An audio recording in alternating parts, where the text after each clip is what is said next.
우리는 지난 시간 바다에서 큰 폭풍을 만난 요나에 대해서 살펴보았습니다. 사람의 힘으로는 어찌할 수 없는 큰 폭풍 앞에서 요나 선지자와 배의 사공들은 너무나 대조적인 모습을 보여주었습니다. 요나는 자신이 입술로 하나님을 경외하는 자라고 이렇게 말했지만 그의 행동에는 하나님을 두려워하는 모습이 전혀 없었습니다. 요나는 배가 풍랑을 만났음에도 불구하고 깊은 잠에 빠져 있었고 위기를 극복하기 위한 그 어떠한 행동도 하지 않았고 하나님께 기도하지도 않았습니다. 하지만 사공들은 각각 자신의 신들에게 부르짖고 배를 가볍게 하기 위해서 자신의 소중한 것들을 바다에 모두 버리는 그런 일들을 했습니다. 죽음 같은 깊은 잠에 빠진 요나를 깨우고 여호와께 기도하라고 촉구했던 사람도 사공 중에 한 사람이었던 선장이었습니다. 시간이 흐른 후에 여호와께 부르짖고 기도했던 사람들도 요나가 아니라 사공들이었습니다. 요나는 다른 사람이 직면한 큰 위기에 무책임했고 또 무감각했습니다. 자신의 생명도 귀한 것으로 여기지 않았습니다. 하지만 사공들은 큰 위기가 신의 진노라는 것을 깨달았고 그 진노가 요나 때문이라는 것을 알았음에도 불구하고 여전히 요나를 존중했고 그의 생명도 귀하게 여겼습니다. 요나는 여호와 하나님께서 하늘과 땅을 지으신 주권자이신 하나님이다 라고 그렇게 고백했지만 행위로는 하나님의 주권을 인정하지 않았습니다. 하지만 사공들은 여호와 하나님을 진실로 두려워했고 모든 것을 자신의 뜻대로 행하시는 주권자이시라고 그렇게 고백합니다. 사공들은 요나를 바다에 던지는 것에 대하여서 그 모든 판단과 결과를 하나님 손에 맡겨드립니다 라고 그렇게 고백합니다. 그런 고백 가운데 요나를 바다에 던지게 되지요. 그러자 하나님께서 큰 물고기를 준비하셔서 요나를 삼키게 하셨습니다. 요나 선지자는 스스로 자신의 삶을 포기했지만 하나님께서는 그의 생명을 거두지 아니하시고 요나를 죽음에서 건져 주신 것입니다. 이것은 하나님께서 요나에게 베푸신 은혜입니다. 동시에 이것은 사공들에게 베푸시는 은혜이기도 합니다. 사공들이 요나를 던지기 전에 하나님께 어떻게 기도합니까? 우리가 요나를 바다에 던지는 일이 무죄한 사람의 피를 흘리는 것이 되지 않도록 도와주십시오라고 그렇게 기도하면서 던졌죠. 하나님께서 그 기도에 응답하셔서 요나를 죽이지 않고 살리심으로 사공들이 그러한 죄를 짓지 않도록 하신 것이죠. 사공들의 기도에 응답하신 것이고 동시에 그들이 악한 죄를 짓지 않도록 하나님께서 그들에게 긍휼과 은혜를 베푸신 일이다 이렇게 생각해 볼 수 있는 것이죠. 이렇게 요나를 삼킨 물고기는요 고래가 아닙니다. 그렇죠? 이 큰 물고기를 가리키는 단어는 성경에 여러 군데에서 이렇게 적혀져 있는데 대표적인 것이 창세기 1장 22절입니다. 하나님께서 천지를 창조하실 때 그렇죠? 하늘의 새와 물고기를 이렇게 창조하신 날이 몇째 날이죠? 다섯째 날입니다. 이 다섯째 날 하나님께서 새와 물고기를 창조하실 때 바다에 큰 괴물 이렇게 바다에 큰 물고기를 이렇게 되어 있지만 바다에 큰 괴물을 이렇게 창조하셨다는 표현이 있거든요. 거기에 사용되어진 이 괴물이라는 단어가 그죠? 이 큰 물고기입니다. 뿐만 아니라 욥기에도 이 단어가 사용되어지는데요. 거기에는 태고적 괴물, 그 이름이 무엇이냐면 리워야단, 들어보셨을 것입니다. 욥기를 읽어보시면 여러분 그 단어가 바로 이 요나를 삼킨 물고기를 지칭하는 단어입니다. 여러분 이 큰 물고기, 더 정확하게 이야기하면 태고적 이 괴물은요, 사람들에게 있어서 공포의 대상이었습니다. 그런데 사람들이 그토록 두려워하는 그죠? 그 괴물을 하나님께서 사용하셨다라는 것은 그죠? 요나가 고백했던 것처럼 하나님이 진실로 하늘과 땅의 주관자이심을 정확하게 보여주는 것입니다. 그것뿐만 아니라 그죠? 하나님께서는 자기 백성을 끝까지 돌보시고 지키신다는 것을 보여주는 예이기도 하죠. 요나가 어디에 있든지 하나님께서 그를 인도하시고 그를 주관하신다라는 것을 보여주는 것이라고도 말할 수 있습니다. 이렇게 큰 물고기에 의해서 삼켜진 요나는 밤낮 3일을 물고기 뱃속에서 지내게 됩니다. 여기에서 밤낮 3일이라는 표현은 우리가 쉽게 생각하는 대로 온전한 3일을 이야기하는 것이죠. 이것은 요나가 죽음 직전까지 이르렀다라는 것을 나타냅니다. 고대 사람들은 사람이 죽으면 어디에 간다고 생각했죠? 스월이라는 곳이 있습니다. 사람이 죽으면 스월로 내려간다고 그렇게 생각했습니다. 그런데 죽어서 스월까지 내려가는 기간이 3일이라고 생각했습니다. 그래서 3일이 지나면 영혼이 그렇죠? 육신에서부터 완전히 떠나기 때문에 다시 살아날 수 없다고 생각하는 것이죠. 고대 사람들이 그렇게 생각했습니다. 그래서 밤낮 3일이라는 표현은요, 어떠한 사람이 생사의 기로에 이렇게 놓여진 상황일 때 자주 사용하는 표현이었습니다. 대표적인 예가 어디에 나올까요? 구약의 에스더서에 나옵니다. 그렇죠? 왕의 조서가 내려지고 그렇죠? 유대인들이 죽임을 당하게 되어진 그런 상황 앞에 놓였을 때 그렇죠? 에스더 왕비가 자신의 생명을 무릅쓰고 왕에게 나아가기를 결단하죠. 여러분 그런데 그때 며칠을 금식합니까? 3일을 금식하죠. 생사의 기로에 서서 자신의 목숨을 걸고 하나님 앞에 기도했다라는 표현이에요. 그렇죠? 요나서에서도 마찬가지입니다. 물고기 뱃속에서 밤낮 3일을 지냈다는 것은 요나가 배의 가장 밑바닥보다 더 깊은 바다 아래로 내려와서 물고기 뱃속에서 삶과 죽음의 갈림길에 놓이게 되었다는 것을 보여주는 것이에요. 이런 절박한 상황 가운데서 요나는 드디어 하나님께 기도하기 시작합니다. 생사의 갈림길에서 드린 요나의 기도는 어떤 기도일까요? 여러분 한번 여러분이 요나라면 그죠? 하나님 앞에 어떤 기도를 드렸을까요?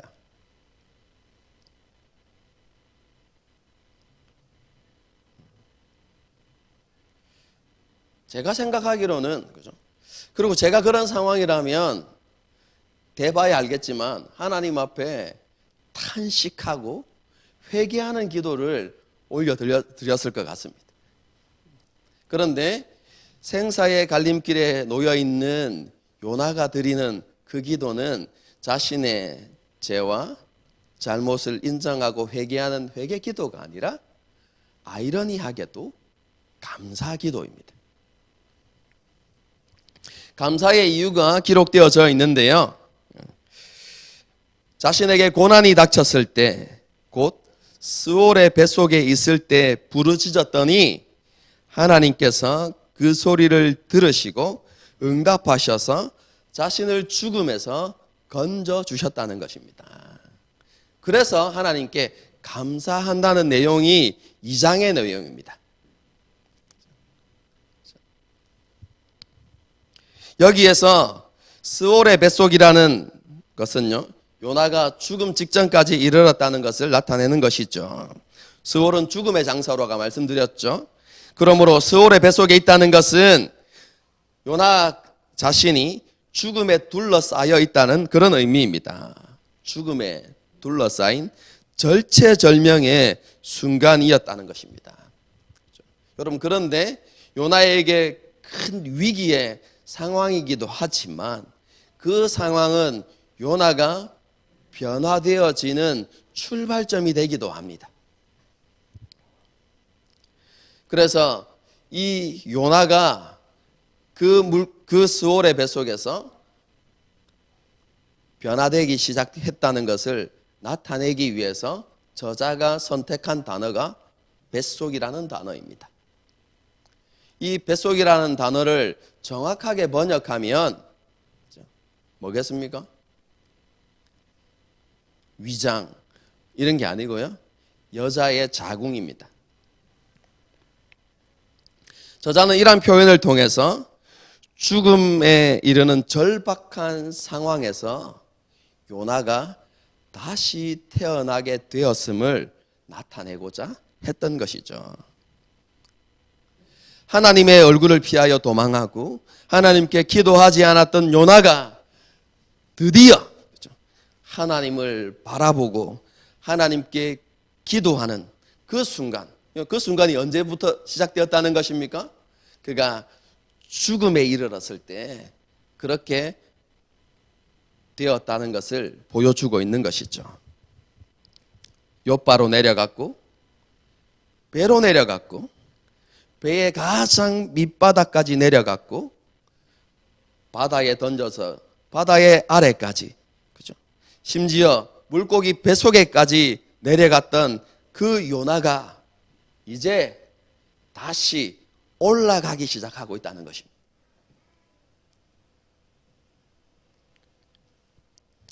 이어지는 3절부터 7절까지는 요나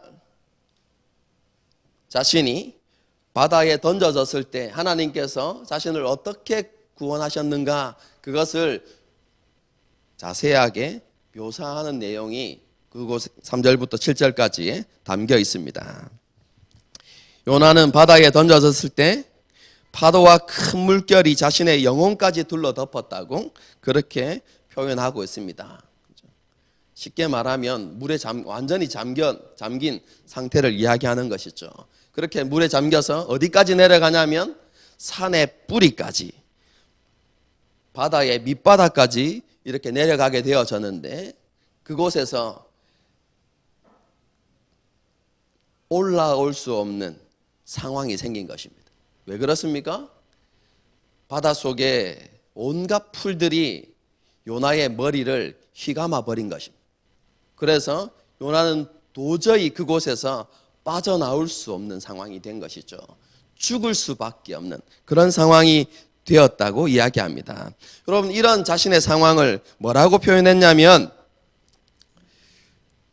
땅의 빗장이 자신을 막았다, 이렇게 표현하고 있어요. 그렇죠? 이것의 의미는 이렇습니다. 산의 뿌리 그리고 땅의 빗장, 이 모든 것은 죽음과 관련되어진 용어인데요. 여러분, 고대 사람들은 스올이 어디에 있다고 생각했냐면 바다의 가장 깊은 곳, 그리고 땅의 가장 깊은 곳에 스올이 있다고 믿었어요. 그렇죠? 여러분, 그럼 바다의 가장 깊은 곳이 어딜까요? 산의 뿌리가 있는 곳입니다. 산의 뿌리가 어디 있죠? 바다 밑바닥에 있죠. 그죠? 그 산에 뿌리가 있는 곳, 여러분 그것이 스올인 것입니다. 그래서 산에 뿌리까지 내려갔다는 것은 요나가 스올까지 내려갔다는 것이죠. 그리고 땅의 빗장 스올을, 그죠? 서울의 입구에 있는 그 빗장이, 그죠? 탁 닫혀가지고 요나가 더 이상, 그죠? 살아날 가능성이 없는 그런 상황을 이렇게 시적으로 표현한 것입니다. 그죠?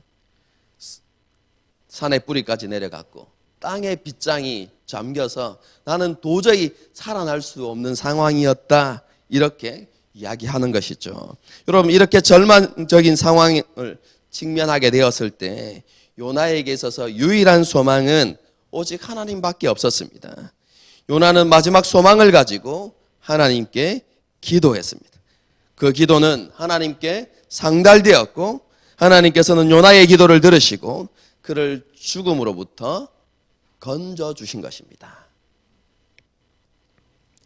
요나는 자신이 하나님께로부터 구원받은 상황을 이렇게 묘사한 이후에 하나님께 감사하면서 자신의 결단을 하나님 앞에 고백하고 있습니다. 여러분, 그것이 8절, 9절 말씀입니다. 보겠습니다.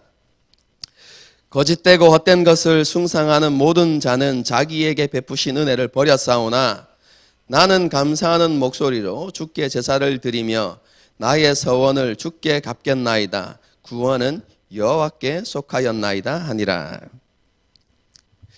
거짓되고 헛된 것은 이방인들이 섬겼던 우상을 가리키는 표현입니다. 요나는 우상을 숭배하는 모든 이방인들은 자기에게 베푸신 은혜를 버렸다고 말하고 있습니다. 조금 더 정확하게 번역하면 우상을 숭배하는 자들은 그들의 신실함을 버렸다는 것입니다.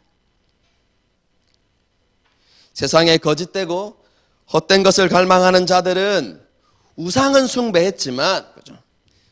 그들이 진정으로 섬기고 충성해야 할 하나님에 대한 신실함은 없었다.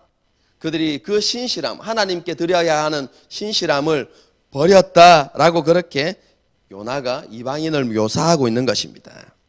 요나는 이렇게 이방인이 하나님께 신실하지 못하다는 것을 강조하면서 자신은 이제 하나님께 큰 소리로 감사하면서 제사를 드리고 자신의 서원을 갚겠다고 그렇게 하나님 앞에 결단하고 있는 것이죠. 여기에서 자신의 서원을 갚겠다는 것은 이방인들이 없는 그 신실함을 하나님께 드리겠다는 것입니다. 자신은 하나님을 향한 신실함을 지키겠습니다 라고 그렇게 고백했던 것이 요나의 기도입니다. 요나는 죽음에 이르는 절체절명의 순간이 되어서야 하나님을 기억하고 기도하며 부르짖었습니다. 하나님의 얼굴을 떠나 계속해서 내려가는 것은 자신의 힘으로 할 수 있는 것이었습니다. 하지만 이제 다시 올라가는 것은 자신의 힘으로 할 수 없는 것이죠. 그래서 요나가 할 수 있는 것은 4절에 나와 있는 것처럼 성전을 바라보는 것이었습니다. 자신을 다시 올려주실 수 있는 하나님을 바라보는 것이었습니다. 이렇게 요나가 하나님의 얼굴을 구하고 부르짖을 때 하나님의 놀라운 구원의 은혜가 그에게 임한 것입니다. 하나님의 큰 구원을 경험한 요나는 구원이 하나님께 있음을 고백하면서 감사하고 서원을 갚겠다고 선언하고 있는 것입니다. 이런 요나의 감사와 서원을 보게 되어지면 그가 온전히 회개하고 변화된 것처럼 보입니다. 우리도 그렇게 많이 들어왔죠? 하나님 앞에 불순종했지만, 주일학교 때 불순종했지만 그가 물고기 뱃속에서 회개했을 때 하나님께서 그를 구원해 주셨다, 이렇게 배워왔습니다. 본문을 보면 그렇게 보입니다. 하지만 이 장의 내용을 자세히 살펴보면 요나의 회개와 변화는 매우 단편적이었다는 사실을 알 수 있습니다. 이것을 어떻게 알 수 있을까요? 여러분, 첫 번째 증거는요, 요나의 기도를 자세히 읽어보십시오. 요나의 기도에는 자신의 죄에 대한 고백이 하나도 없습니다, 여러분.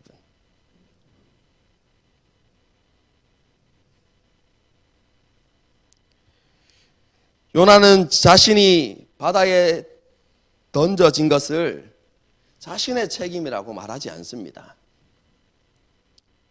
스스로가 사공들에게 뭐라고 했죠? 나를 바다에 던지라, 자기가 고백한 것이지 않습니까? 여러분, 그런데 3절의 말씀을 보십시오. 뭐라고 되어 있습니까? 주께서 나를 깊음 속 바다 가운데 던지셨으므로, 이렇게.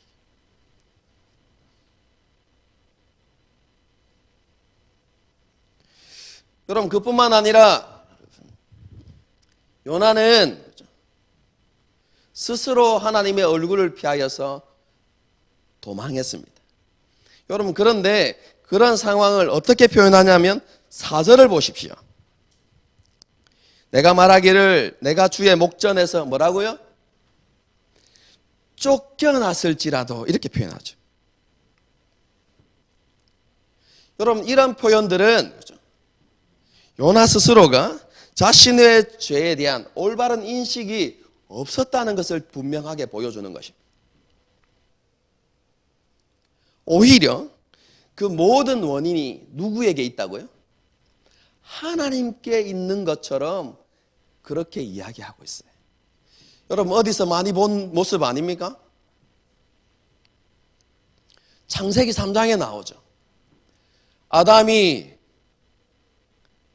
선악을 알게 하는 나무의 실과를 먹은 다음에 하나님께서 오셔서 왜 먹었냐? 이렇게 물으셨을 때 여러분, 아담이 뭐라고 대답합니까?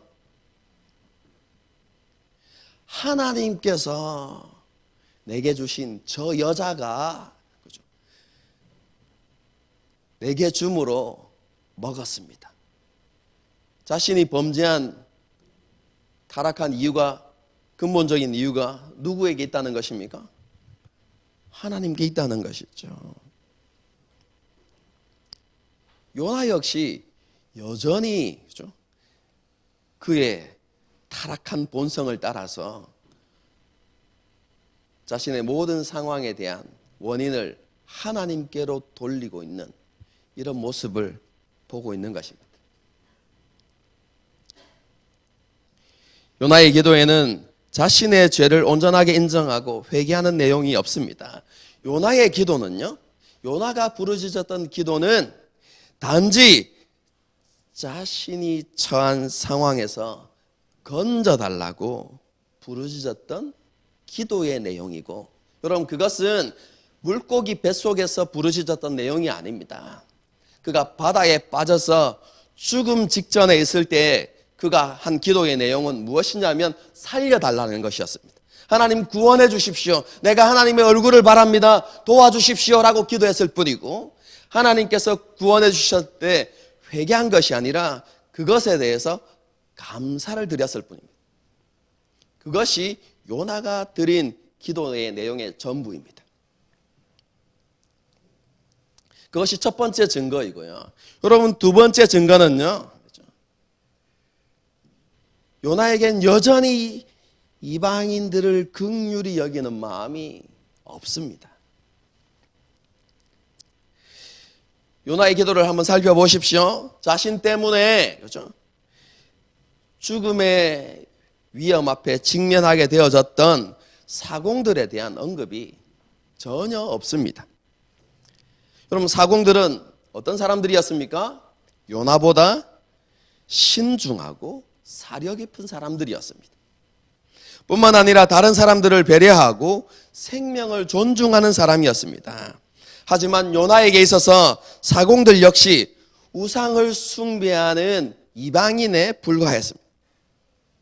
사공들이 요나보다 먼저 하나님께 기도하고 제물을 드리며 서원했지만, 그렇죠?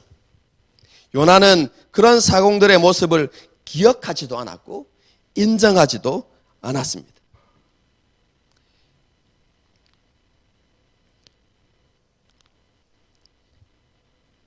그런 사공들을 그죠?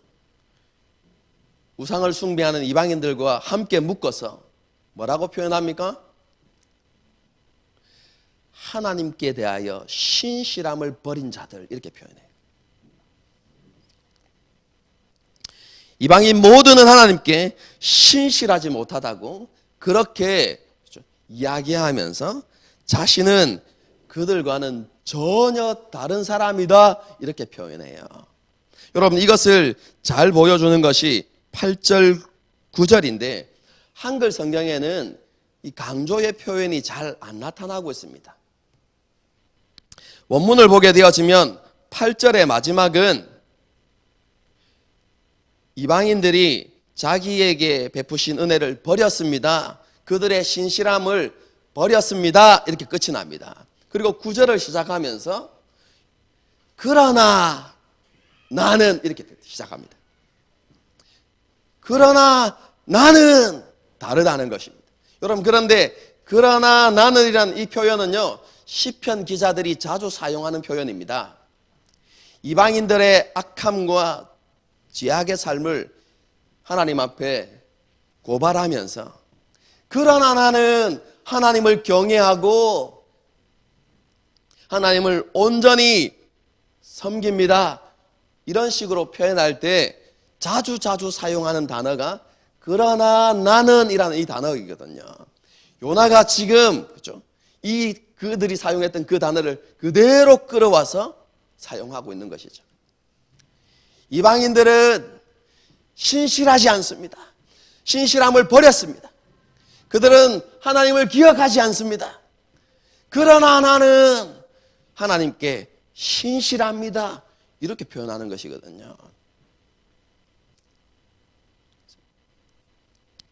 참으로 아이러니한 표현이죠. 자신보다 이방인 사공들이 더 하나님께 신실했는데,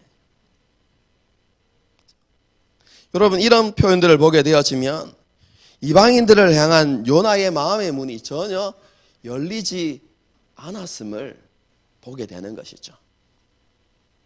이렇게 볼 때 그가 니느웨에서 왜 그렇게 행동했는지, 그들이 회개했을 때 왜 그런 반응을 보였는지 알 수 있게 되는 것이죠. 그렇죠? 여러분, 마지막 세 번째 증거가 있습니다. 그것은 하나님께서 물고기에게 명하여 요나를 육지에 토하게 하셨다는 표현입니다. 저자는 하나님께서 요나를 물고기 뱃속에서 육지로 나오게 하셨다, 이런 표현을 사용하지 않고요, 물고기가 요나를 토해냈다, 이렇게 표현해요. 여러분, 이 토해냈다는 단어가 언제 쓰이는 단어이냐면요, 땅의 거민들이, 땅에 가는 거민들이 악을 저지르고 그들이 점점 거짓으로 물들어가고 그들의 삶이 죄악으로 가득해 갈 때 땅이 도저히 견딜 수 없어서 그 거민을 토해냈다라고 사용할 때, 여러분 그렇게 표현할 때 사용되었던 단어가 토해냈다는 단어입니다. 요나가 물고기가 요나를 토해낸 것이죠. 땅이 악을 견디지 못하고 그 땅의 거민을 토해냈던 것처럼 물고기가 요나의 위선과 이기적이고 편협함과 교만하고 그리고 하나님 앞에 온전치 회개하지 않는 모습을 견디지 못하고 요나를 토해냈다, 이렇게 표현하고 있는 것이죠.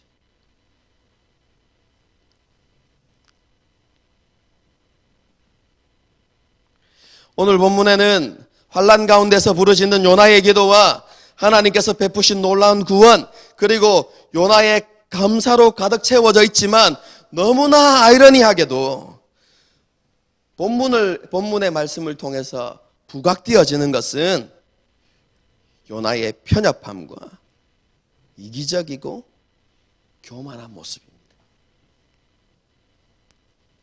자신의 죄를 깨닫지 못하고 자신의 위급한 상황만을 위해서 기도하고 다른 사람을 인정하지 않고 배려하지 않는 요나의 모습이 더 분명하게 나타나고 있는 것이죠.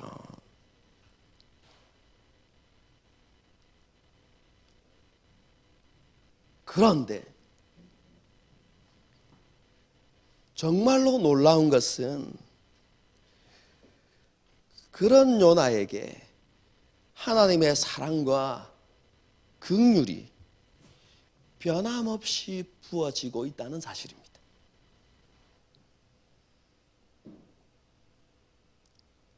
그런 요나의 기도를 들으셨고 응답하시고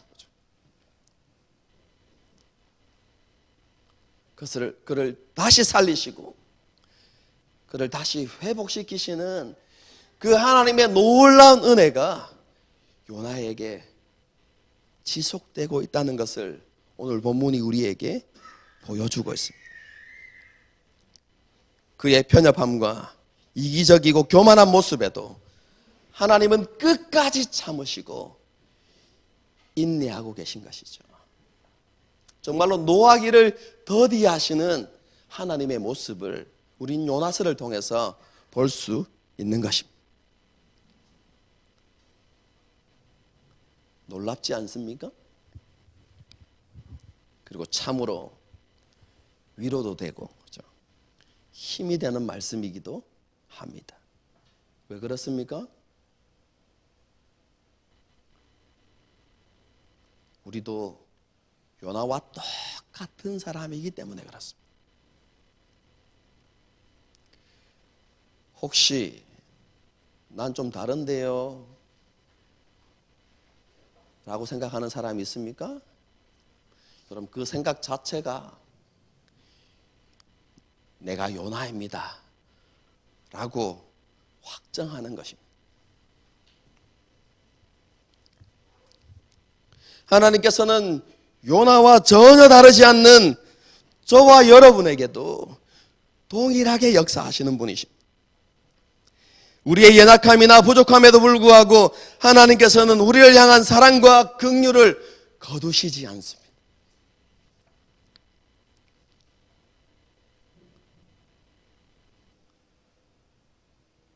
하나님께서 우리에게 진노하지 않으십니다.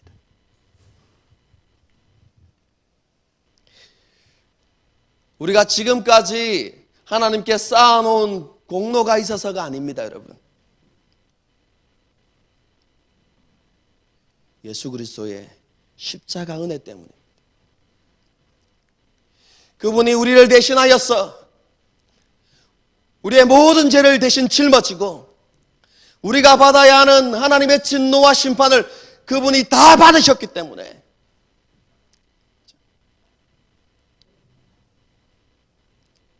우리가 하나님의 진노에서 벗어나게 되었고 변함없는 하나님의 사랑과 긍휼을 받을 수 있게 되었다는 사실을 우리는 잊지 말아야 합니다.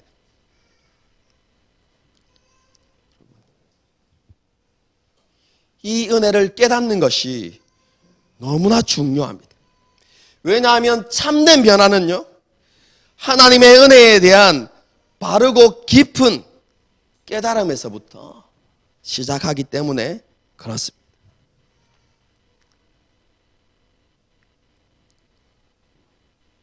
요나의 변화가 단편적이었던 것은요, 하나님의 은혜를 깨닫긴 했지만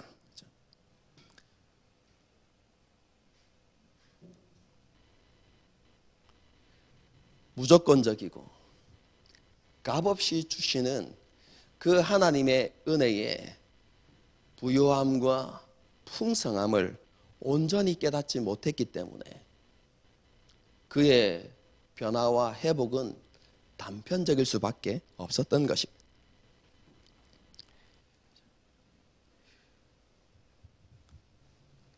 그 하나님의 은혜를 깨닫지 못했기 때문에 그는 여전히 자신이 다른 사람들보다 더 나은 사람이라고 그렇게 생각했고,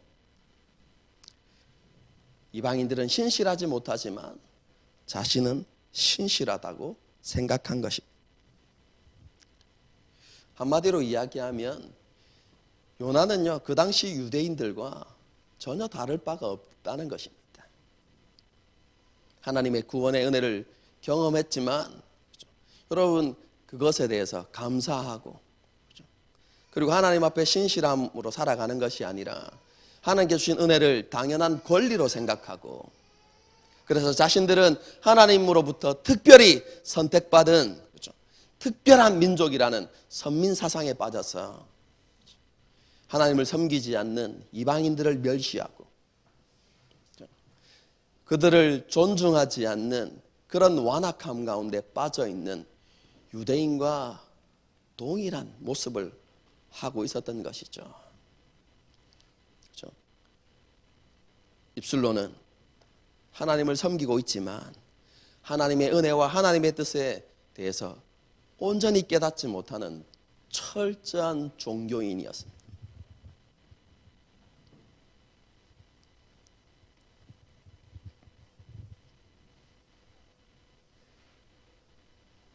깊고도 넘치는 하나님의 은혜를 이해하지 못하면 누구나 요나와 같은 종교적인 사람이 될 수밖에 없습니다. 아무런 조건 없이 베푸시는 죄 용서와 의롭다 하심의 은혜를 진정으로 깨닫게 될 때 참된 그리스도인의 모습으로 변화될 수 있는 것입니다. 요나서가 기록되어진 주된 목적 중에 하나가 바로 이것입니다. 요나서를 읽는 독자들로 하여금 하나님의 은혜를 깨닫도록 하기 위함입니다. 하나님께서는 우리에게 이 은혜를 가르치기 위해서 요나에게 행하신 일들을 행하시기도 합니다. 때때로 하나님은 우리를 완전한 실패의 자리로 몰아가십니다. 가장 밑바닥에 이르게도 하시고 모든 수단과 방법들을 산산조각 내기도 하십니다. 하나님께서 그렇게 하시는 이유는 요나의 마지막 고백을 깨닫도록 하기 위해서입니다. 구원은 오직 하나님께 있다는 것을 깨닫도록 하기 위해서입니다. 여러분, 우리는 우리에게 이제 예수님밖에 남지 않았다. 여러분, 그것을 깨닫기 전까지는요, 예수님만으로 충분하고 예수님이 우리의 전부이시라는 진리를 깨달을 수 없습니다. 하나님께서 이 진리를 깨닫도록 하기 위해서 우리를 내려가게 하시고 우리의 삶에 빼기를 더하시는 것입니다.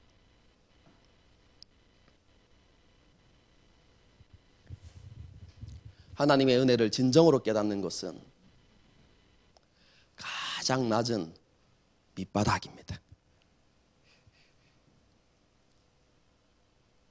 혹시 지금 바닥을 기고 있는 사람들이 있습니까?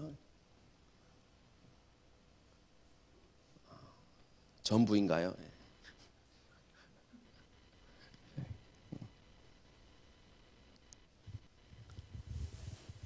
그렇다면 하나님의 은혜가 있습니다. 바로 눈앞에, 우리의 바로 코앞에 하나님의 은혜가 있습니다. 그 은혜를 누릴 수 있도록 하나님께 기도하십시다. 하지만 요나처럼 기도하지 말고 우리의 연약함과 부족함, 우리의 죄악과 불순종을 정직하게 고백하고 그럼에도 불구하고 우리를 사랑하시고 긍휼히 여기시는 그 하나님의 은혜를 간구하는 그런 기도를 올려 드리십시다. 여러분, 우리가 그렇게 전심으로 하나님을 구하고 찾게 되어질 때 하나님께서 우리를 위하여서 큰 물고기를 준비하시는 것을 보게 될 것입니다. 하나님께서 원하시는 것은 우리가 이러한 은혜를 깨닫게 하셔서 요나가 드렸던 그 고백이 우리의 삶이 되기를 원하십니다. 그 고백이 무엇이냐면 그러나 나는입니다. 요나는 말로만 나는 다릅니다 라고 고백했지만 하나님께서 정말로 우리에게 원하시는 것은 우리가 하나님께서 베풀어 주신 그 은혜를 깊이 깨닫고 정말로 세상과 구별되어지고 하나님 앞에 온전히 신실한 사람으로 변화되기를 하나님께서는 원하시는 것이죠. 날마다 우리의 삶에서 그러나 나는 이 단어가 외쳐지기를 하나님께서는 간절히 원하십니다.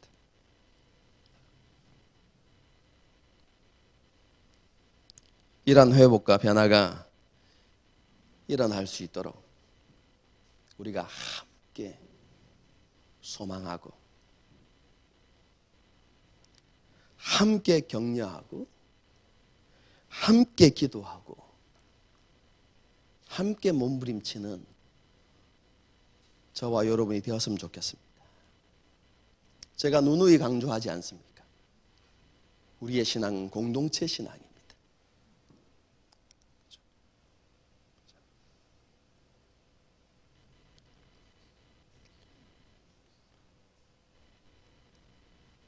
서로에게 위로가 되고 서로에게 격려가 되어지고 서로에게 도전이 되어서 변화되어지고 성장해가는 우리 교회의 모든 성도가 되어지기를 주님의 이름으로 축복합니다. 함께 찬양하고 기도하시겠습니다.